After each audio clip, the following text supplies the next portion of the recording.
Hello everyone, आपका IPU का BBA और बीसीए इनका रिजल्ट आज डिक्लेयर होने वाला है राउंड 1 का। यानी कि आपने जो प्रेफरेंस शीट भरी होगी उसमें आपको कौन सा कॉलेज मिलेगा वो आपको राउंड 1 में भी पता चल जाएगा जब लिस्ट डिक्लेयर होगी। उसके बाद आपके पास फ्रीज और फ्लोट, यानी कि अगर उसको अपग्रेड करना है तो वो ऑप्शन अवेलेबल होगा, और वरना उस कॉलेज को चूज करना है तो उसको आप लॉक कर सकते हैं। खैर वो नोटिफिकेशन में क्या रहेगा उस पर हम आगे बढ़ेंगे अभी, लेकिन पहले एक बार देखते हैं आपका जो होम पेज है, स्टूडेंट का लॉगिन पेज है, वो किस तरह दिखाई देता है। तो यहाँ पे हम देखते हैं एक स्टूडेंट का हमने लॉगिन किया हुआ है, ठीक है ना। उसके बाद अगर आप अपना लॉगिन करके देखेंगे तो ये आपके पास होम पेज आएगा। इसमें आपके पास टाइम भी लिखा आएगा, कितने टाइम के बाद ये लॉग आउट हो जाएगा ऑटोमेटिकली। नाउ अगर हम टोटल चॉइसेस देखें तो इस प्रोग्राम के लिए, यानी कि जो बीबीए प्रोग्राम है उसके लिए स्टूडेंट के पास 77 चॉइसेस अवेलेबल थी, जिसमें उसने सिर्फ 19 चॉइसेस को ही ऑप्ट किया है, और वेकेंट चॉइसेस यानी अनफिल्ड चॉइसेस हो गई हैं हमारे पास 58। और अगर स्टेटस देखें उन चॉइसेस का तो हमारे पास लॉक्ड हैं, यानी कि अब उसमें कोई मॉडिफिकेशन हम नहीं कर सकते हैं, कुछ चेंजेस नहीं कर सकते हैं। अगर हम लेफ्ट हैंड साइड की तरफ देखें तो यहाँ पे हम देख सकते हैं fee payment, attempt details, candidate profile, available choices and so on. तो यहाँ पे आप देखेंगे कि कुछ आप ऑप्शन है उन पर क्लिक करेंगे तो आप ऑब्जर्व कर सकते हैं, और कुछ जो है आपसे नहीं खुलेंगे। फॉर एग्जांपल यहाँ पे आप देखना चाहें कैंडिडेट प्रोफाइल, इस पे क्लिक करते हैं तो आपका प्रोफाइल आ जाएगा। सिमिलरली अगर आप देखते हैं सीट अलॉटमेंट स्टेटस, तो सीट अलॉटमेंट रिजल्ट, तो आप इस पे क्लिक करेंगे तो क्लिक नहीं हो पाएगा इस पे, ये अभी ब्लॉक है। सिमिलरली अगर हम देखते हैं यहाँ पे व्यू डाउनलोड लेटर्स पे आप क्लिक करेंगे तो आपके पास जो आपने प्रोफाइल मतलब कॉलेज की लिस्ट चूज की है रैंक वाइज, वो आपके पास ओपन हो जाएगी। तो ये बेसिक डिटेल्स है। जैसे ही आपका रिजल्ट चालू हो जाएगा, रिजल्ट अपलोड हो जाएगा, वैसे ही सीट अलॉटमेंट रिजल्ट, इस पे आप क्लिक करेंगे तो अपना रिजल्ट देख पाएंगे। नाउ अगर हम नोटिफिकेशन की बात करें, जो आपका एक नोटिफिकेशन आया है कि आपका प्रोसेस क्या रहेगा, जिन लोगों ने अभी काउंसलिंग प्रोसेस में पार्टिसिपेट नहीं किया है क्या वो दोबारा कर सकते हैं। उसके लिए हम एक बार शेड्यूल नोटिसेस में क्लिक करते हैं और देखते हैं लेटेस्ट नोटिफिकेशन क्या है हमारे पास। तो यहाँ पे आप क्लिक करेंगे तो यहाँ पे आपके पास फिलहाल 5th नंबर, यहाँ पे आपके पास ये वाला नंबर है, इस पे आप क्लिक करेंगे।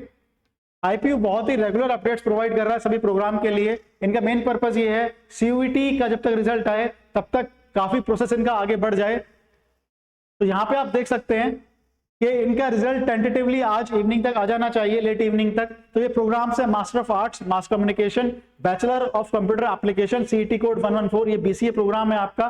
Then BBA allied programs, BBA CET code 125, then Bachelor of Arts Journalism and Mass Communication CET code 126, Bachelor of Pharmacy CET code 133, Bachelor of Arts Economics Honors CET code 197, 4-year course BA in Liberal Arts। तो ये आप देख सकते हैं major in history, sociology, political science and others. तो ये आप देख सकते हैं इस तरह नोटिफिकेशन आया है। अब उन्होंने एक टेबल में बहुत ही अच्छे तरीके से बनाया हुआ है which says freeze float option of allotted seat after round 1 of counselling, यानी कि definition of free float is defined, वो आपका ब्रोशर में उसको हम डिस्प्ले अभी जैसे ही आपके पास ऑप्शन आएगा उसका हम एक्सप्लेनेशन दे देंगे आपको। तो यहाँ पे starting date after declaration of result of round 1, तो राउंड 1 में जो आपने शीट भरी हुई है उसका रिजल्ट आ जाएगा, और उसके बाद जो कॉलेज मिलेगा आपको, उसके बाद फ्रीज और फ्लोट ये दो ऑप्शन आपके पास चूज करने होंगे। फ्रीज का मतलब सिंपल सा ये है, जो कॉलेज अलॉट हुआ है अगर आप सेटिस्फाई हैं उससे तो आप उसे फ्रीज कर सकते हैं, और अगर फ्लोट आप करते हैं तो इसका मतलब आप उसको अपग्रेड करना चाहते हैं और अपनी रैंकिंग से आप सेटिस्फाइड नहीं है। तो इसकी जो क्लोजिंग डेट उन्होंने अभी दी है वो 24/7 यानी 24 जुलाई तक अवेलेबल है 11:50 PM तक, ठीक है। इसके बाद उन्होंने मेंशन किया है after the allotment of seat the candidates will have to pay the part academic fee of ₹60,000 to confirm the allotment and participation the subsequent round of counseling, failing which the candidate will lose any claim to।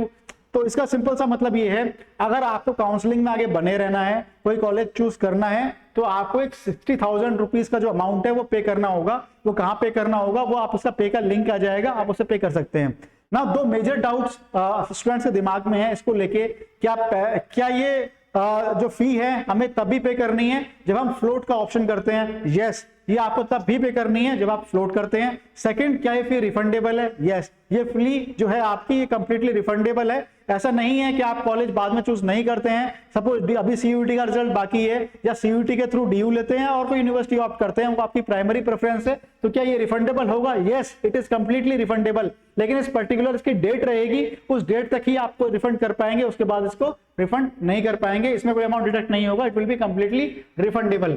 अब इसमें आपका mention है after declaration of result of round 1, जैसे ही आपका round 1 का result आ जाएगा आपको दो काम करने होंगे।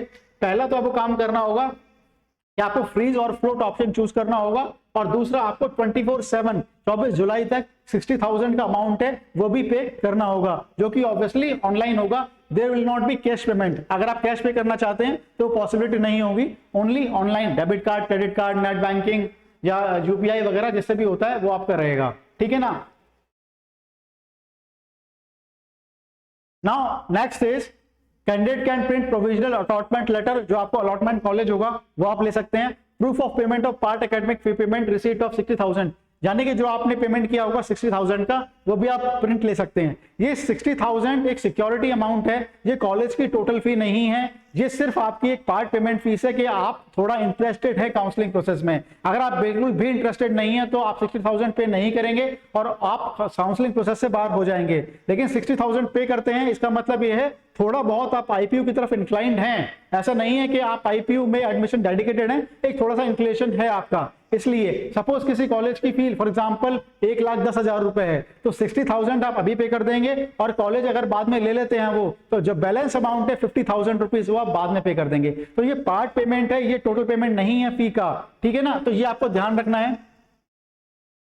विड्रॉल ऑफ एडमिशन ये क्लियरली मेंशन है, after depositing part of academic fee of ₹60,000 if a candidate wants to withdraw the admission, अगर कोई कैंडिडेट एडमिशन विड्रॉ करना चाहता है अलॉटेड सीट के regarding, he or she can apply for withdrawal by clicking the withdrawal option। ये withdrawal option अभी नहीं आया होगा, लेकिन आप कहते हैं ये withdrawal option जब भी आएगा आपका तो आप इनको विड्रॉ कर सकते हैं स्पेसिफिक टाइम में। ये ध्यान रखना, ये भूलना मत। हो सकता है कि अभी सीयूटी का रिजल्ट जैसे ही आएगा प्रेफरेंस शीट भरने के बाद आप सीयूटी में बिजी हो जाएं, लेकिन इसकी एक डेडलाइन है, with in the specific time period, don't forget this. इसके बाद आप क्लेम नहीं कर पाएंगे। तो ये मेंशन आएगा आपको, मतलब इसकी वेबसाइट पे मेंशन होगा कि कब तक आप इसको जो है रिफंड करा सकते हैं।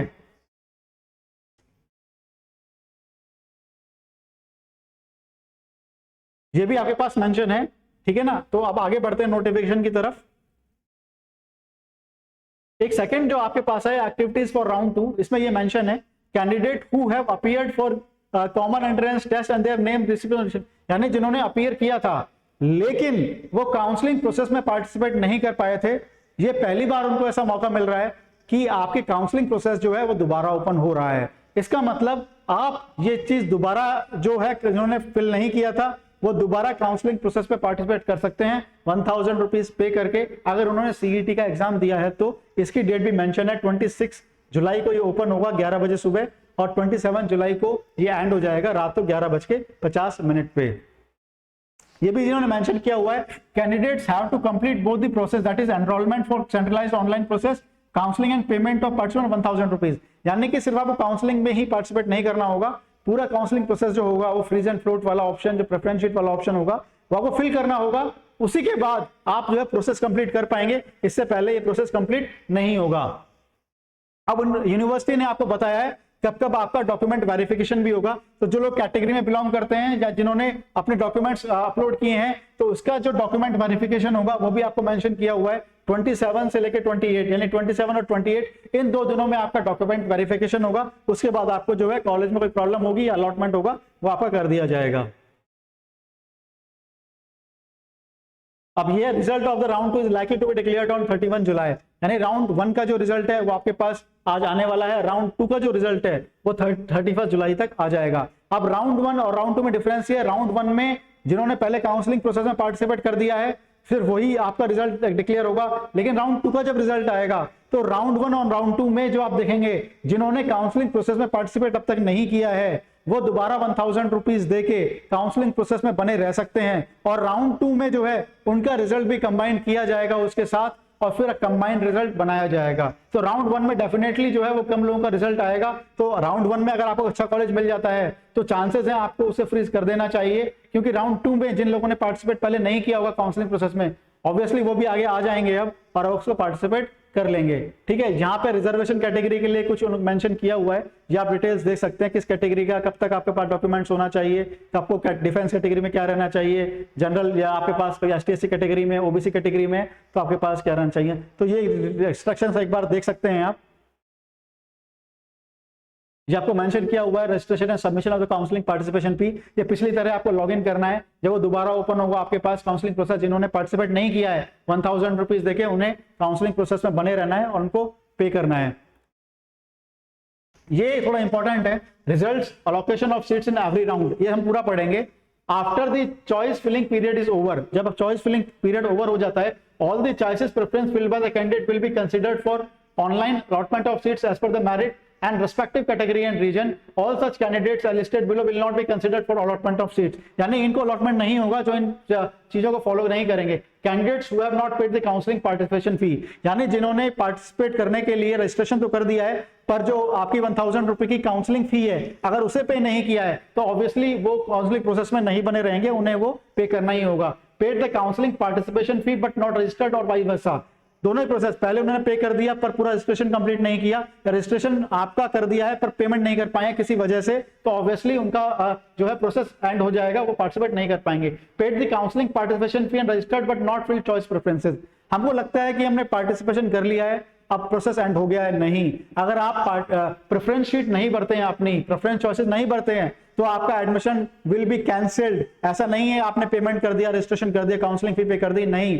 This is not the complete process. Choice filling is mandatory, the same thing happens with CSAS portal, जो DU का काउंसलिंग प्रोसेस है उसका मतलब ये नहीं है आपने 250 रुपीज दे दिए CSAS पोर्टल के लिए और ये कंप्लीट हो गया। Choice filling is mandatory in DU portal as well, admission.ud.ac.in जो अपना DU का पोर्टल है एडमिशन का। सिमिलरली यहाँ पे आपको ipu.admissions.nic.in जो वेबसाइट है इस पे आपको जाके सारा प्रोसेस कंप्लीट करना होगा। The next is candidate who have allotted a seat in any round but did not पे द पार्ट एकेडमिक फी। अब आपने सारा कंप्लीट कर दिया, प्रेफरेंस शीट भी फिल कर दी, लेकिन जैसे ही आपके पास आपको कोई कॉलेज अलॉट हो गया, जितनी भी आपने प्रेफरेंस भरी हैं, अगर उसमें कोई कॉलेज अलॉट हो जाता है, अब आप उसको चाहे फ्रीज करें चाहे फ्लोट करें, कुछ भी करें, आपको 60,000 पे करने ही होंगे जो कि रिफंडेबल हैं, लेकिन आपको पे करने होंगे। अगर आप उसको पर्टिकुलर टाइम लिमिट तक पे नहीं कर पाते हैं तो आपका जो है एडमिशन प्रोसेस कैंसिल हो जाएगा, आप एडमिशन प्रोसेस में नहीं बने रह पाएंगे। Other condition defined by communication of community, यानी कि कोई और अदर एनी कंडीशन मतलब ये है कि कोई डॉक्यूमेंट वेरिफिकेशन आपका पूरा नहीं हो पाता है, जो कि लीगल नहीं पाया जाता है और आपने अपलोड नहीं किया है, तो उस केस में भी आप एडमिशन से रह जाएंगे। Results can be check by the candidate through his account login, जो आपका अभी ipu.admissions.nic.in पे आप रजिस्ट्रेशन करते हैं, वहां पे आपका डिटेल्स फिल करके आप अपना रिजल्ट चेक कर सकते हैं। Candidate can print provisional allotment letter, जैसे ही आपको कोई कॉलेज मिलेगा, कोई अलॉटमेंट होगा, आप उसे प्रिंट कर सकते हैं। The option of printing the provisional allotment letter will be available only for the respective round within the specified period and record will not be available in the subsequent round of online counselling. Future में आप करना चाहें तो नहीं होगा, अगर आपको print करना है तो एक बार लेके रख सकते हैं आप उसके, फिर आप फ्लोट कर सकते हैं, फिर नेक्स्ट राउंड में दोबारा कर सकते हैं उसको। After the allotment of seat the candidate will have to pay the part academic fee of 60,000। ये लोगों को डाउट है कब पे करना है, क्या फी रिफंडेबल होगी, मैं फिर बता देता हूं, this fee is completely refundable और एक टोटल जो फीस है उसका हिस्सा है। अगर आप कॉलेज में एडमिशन ले लेते हैं तो ऐसा नहीं है आपको पहले ये रिफंड होगा फिर आपको टोटल फी पेमेंट पे करनी होगी। फॉर एग्जाम्पल अगर किसी कॉलेज की फी 1,10,000 रुपए है, 1,10,000 रुपीज है, तो ऐसा नहीं है कि पहले 60,000 आपको रिफंड मिलेगा और फिर बाद में आप 1,10,000 पे करेंगे, नहीं, जो बैलेंस अमाउंट है आप फिर वही पे करेंगे जो आपकी फर्स्ट ईयर की फी बनेगी। सेकंड ईयर की जो फी होगी वो टोटल पे करनी पड़ेगी आपको पे, और थर्ड ईयर में भी सेम प्रोसेस रहेगा, टोटल फी आपको पे करनी पड़ेगी। अगर आप ये पे नहीं करते हैं, पार्ट पेमेंट नहीं करते हैं, part of the fee payment नहीं करते हैं, तो आपका एडमिशन कैंसिल रहेगा। ये एकदम आपको ध्यान रखना है। कौन कौन से तरीके से आप पे कर सकते हैं मैंने बताया, net banking, credit card, debit card, जो भी ऑप्शंस अवेलेबल हैं आप उससे पे कर सकते हैं। 2 लेटर आप पे कर सकते हैं, एक तो आप 60,000 पे करेंगे, उसकी रिसीट आप पे कर सकते हैं, प्रिंट कर सकते हैं, और जो आपको अलॉटमेंट लेटर होगा, जो आपने प्रेफरेंस शीट भरी है, जो कॉलेज मिलेगा आपको, वो अलॉटमेंट लेटर भी आप पे प्रिंट कर सकते हैं। Candidate will be allotted seat on the basis of choices filled and availability of seats in rank. या आपको पता ही है कि आपका मन का कॉलेज कोई है, मुझे तो इस कॉलेज में एडमिशन चाहिए, ऐसा नहीं है। आपकी रैंकिंग और आपकी प्रेफरेंस, इन दोनों के हिसाब से आपको कॉलेज मिलेगा। अगर कॉलेज मिलता है, आपको सेटिस्फाई है, तो आप फ्रीज करेंगे, वरना उसको फ्लोट करेंगे।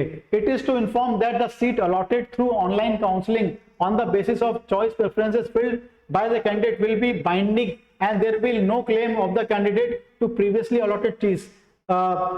होता क्या है कि आपने कोई प्रेफरेंस भर दी और आपको राउंड 1 में वो प्रेफरेंस पसंद नहीं आई, और सेकंड राउंड फिर आपने उसको फ्लोट कर दिया, मतलब मुझे आगे वाली रैंक चाहिए, और राउंड 2 में सपोज कोई इंक्रीमेंट नहीं हुआ और या इंक्रीमेंट हो भी गया, उसके बाद आपको लगता है कि नहीं यार मेरी तो नीचे वाली रैंक ही अच्छी थी, नीचे वाली प्रेफरेंस ही अच्छी थी, मुझे वही प्रेफरेंस चाहिए, तो पॉसिबल नहीं होगी। आपको कोई कॉलेज मिलेगा, या तो जो आपको कॉलेज लिस्ट में मिला है वो मिलेगा, या उससे ऊपर वाला मिलेगा। अगर नीचे वाला कोई ऑप्शन चूज करना चाहते हैं तो वो नहीं मिलेगा। इसीलिए कब से बोलते हैं आपको कि प्रेफरेंस बहुत सोच समझ के भरनी चाहिए। कॉलेज की जो चॉइस है वो आपको बहुत ही सोच समझ के भरनी चाहिए। Freeze float of the allotment seat after every round of counselling. हर राउंड के बाद आपके पास फ्लोट और फ्रीज का ऑप्शन होगा। जनरली आईपीयू अपनी 3 रिजल्ट निकालती है, लिस्ट निकालती है, लिस्ट 1, लिस्ट 2 एंड लिस्ट 3। उसके बाद जो सीट्स वेकेंट रह जाती हैं उसके लिए स्पॉट काउंसलिंग होती है। तो स्पॉट काउंसलिंग जनरली जो वेकेंट सीट रह जाती हैं, जो कोटा के थ्रू होती हैं या कोई अच्छे कॉलेज में नहीं होती हैं, वही फिल होती हैं। टॉप कॉलेजेस में सीट वैसे ही फिल हो जाती हैं। तो आपको अगर फिर भी कोई round 1, round 2, round 3, list 1, list 2, list 3 में अगर नहीं मिलता है तो आप स्पॉट राउंड में डेफिनेटली ट्राई कर सकते हैं। स्पॉट राउंड में भी अच्छा कॉलेज मिलने का एक बेस्ट रीजन मैं मानता हूं, लास्ट ईयर हुआ था क्या, किसी की रैंक 8000 है, 9000 है किसी पर्टिकुलर प्रोग्राम में, फिर भी उसे टॉप 5 कॉलेज में मिल गया। उसका रीजन था सीयूईटी। हो क्या रहा है, हर आदमी आईपीयू को बैकअप ऑप्शन की तरह चूज कर रहा है। तो वो सीयूईटी में भी पार्टिसिपेट कर रहा है और आईपीयू में भी पार्टिसिपेट कर रहा है, क्योंकि दोनों में ही जो फी है वो रिफंडेबल है। आप फी तो पे कर देंगे, लेकिन आपको जो बेस्ट कॉलेज मिलेगा आप चूज करके दूसरे से रिफंड करा लेंगे। तो आपको अगर सीयूईटी में टॉप स्कोर में है आप, तो आपको डीयू में अच्छा कॉलेज मिल जाएगा, तो आप आईपीयू में पहले से ही रिफंड करा लेंगे अपना प्रोसेस। लेकिन सपोज आपको सीयूईटी में अभी अच्छा कॉलेज नहीं मिल सकता है डीयू का, तो आप क्या करेंगे, होल्ड करेंगे सीयूईटी का, यानी कि जो डीयू का राउंड 2 है, राउंड 3 है, उसमें पार्टिसिपेट करेंगे और पैरेलली आप आईपीयू के राउंड 1, राउंड 2, राउंड 3 में पार्टिसिपेट करेंगे। हो क्या रहा है, जिनकी सपोज अच्छी रैंक आई है वो राउंड 3 तक जाके बाद में अपना एडमिशन विड्रॉ करा लेंगे, क्योंकि उन्हें डीयू कॉलेज मिल जाएगा, वो सीट खाली रह जाती है और वो फिर कॉलेज स्पॉट राउंड में फिल करता है। तो आप स्पॉट राउंड तक बने रहें अगर आप आईपीयू के लिए सिंसियर हैं। बहुत सारे लोगों को लास्ट ईयर टॉप 5 कॉलेज में एडमिशन मिल गया था स्पॉट राउंड में। तो ये गलती मत करना। अगर आपको राउंड 1, राउंड 2 में नहीं मिलता, तो आप सोचते हैं मेरा तो कोई ऑप्शन ही नहीं है बचा, मेरी रैंक इतनी पीछे है। आप स्पॉट राउंड जो है वो 3rd लिस्ट के बाद आता है, उसकी डिटेल्स फॉलो करते रहना। ऐसा करेंगे तो हो सकता है आपको बहुत ही अच्छा कॉलेज आईपीयू में मिल जाए स्पॉट राउंड में। Withdrawal and fee refund under online round of counselling. अगर इसमें क्या है कि विड्रॉल का ऑप्शन आएगा एक, जब फी पे कर देंगे आप, तो अगर आपको काउंसलिंग में आगे नहीं बना रहना है तो आप विड्रॉल ऑप्शन कर सकते हैं। ऑब्वियस की वेबसाइट है, नोटिफिकेशन उस पर रेगुलर चेक करते रहें, बहुत ही रेगुलरली इस पर अपडेट्स आ रहे हैं, रेगुलर प्रोग्राम्स के लिए आ रहे हैं। कोई डाउट है तो डेफिनेटली कमेंट सेक्शन में आप पूछ सकते हैं। और अभी तक मानते हैं जो हमने 7 प्रोग्राम मेंशन किए हैं, देयर आर 7 प्रोग्राम्स। इसमें जो पॉपुलर कोर्सेज है, हमारे अंडर ग्रेजुएट कोर्स की बात करें तो इसमें जो आपके पास 5 अंडरग्रेड कोर्सेज हैं, बीसीए का है, बीबीए का है, बीए का है, जर्नलिज्म मास कॉम का है, फार्मेसी का है, आर्ट्स का है, इकोनॉमिक्स ऑनर्स से हम कहते हैं। तो ये 5 कोर्सेज जो हैं वो अंडर ग्रेजुएट के हैं। पोस्ट ग्रेजुएट में मास कॉम का है और आपके पास ये 4 year course in BBA liberal arts का है, विच measures in history, sociology, political science in the university school of liberal arts. तो इन्हें कोड वाइज भी आप चेक कर सकते हैं। कोई डाउट हो तो डेफिनेटली कमेंट सेक्शन में पूछ सकते हैं। अगर आपको सीयूईटी में भी आपका स्कोर पर्टिकुलर आ रहा है, तो अगर आपको कोई डाउट है कि मेरे कौन सा कॉलेज मिलेगा, तो please mention your CUET score in percentile format and target course. Target course और परसेंटाइल स्कोर मेंशन करेंगे तो इजी होगा बताने में। टोटल स्कोर बताने में इस टाइम पे मुश्किल है। परसेंटाइल स्कोर जो है वो एक्यूरेसी आपको ज्यादा देता है। तो कोई भी कोर्स आप टारगेट कर रहे हैं दिल्ली यूनिवर्सिटी में, तो प्लीज कोर्स और परसेंटाइल स्कोर बताएं, ताकि हम आपको एक्यूरेसी से बता पाएंगे। टोटल स्कोर में मुश्किल होता है, ज्यादा एक्यूरेसी परसेंटाइल स्कोर में आएगी और हम आपको क्लियरली बता पाएंगे। Thank you.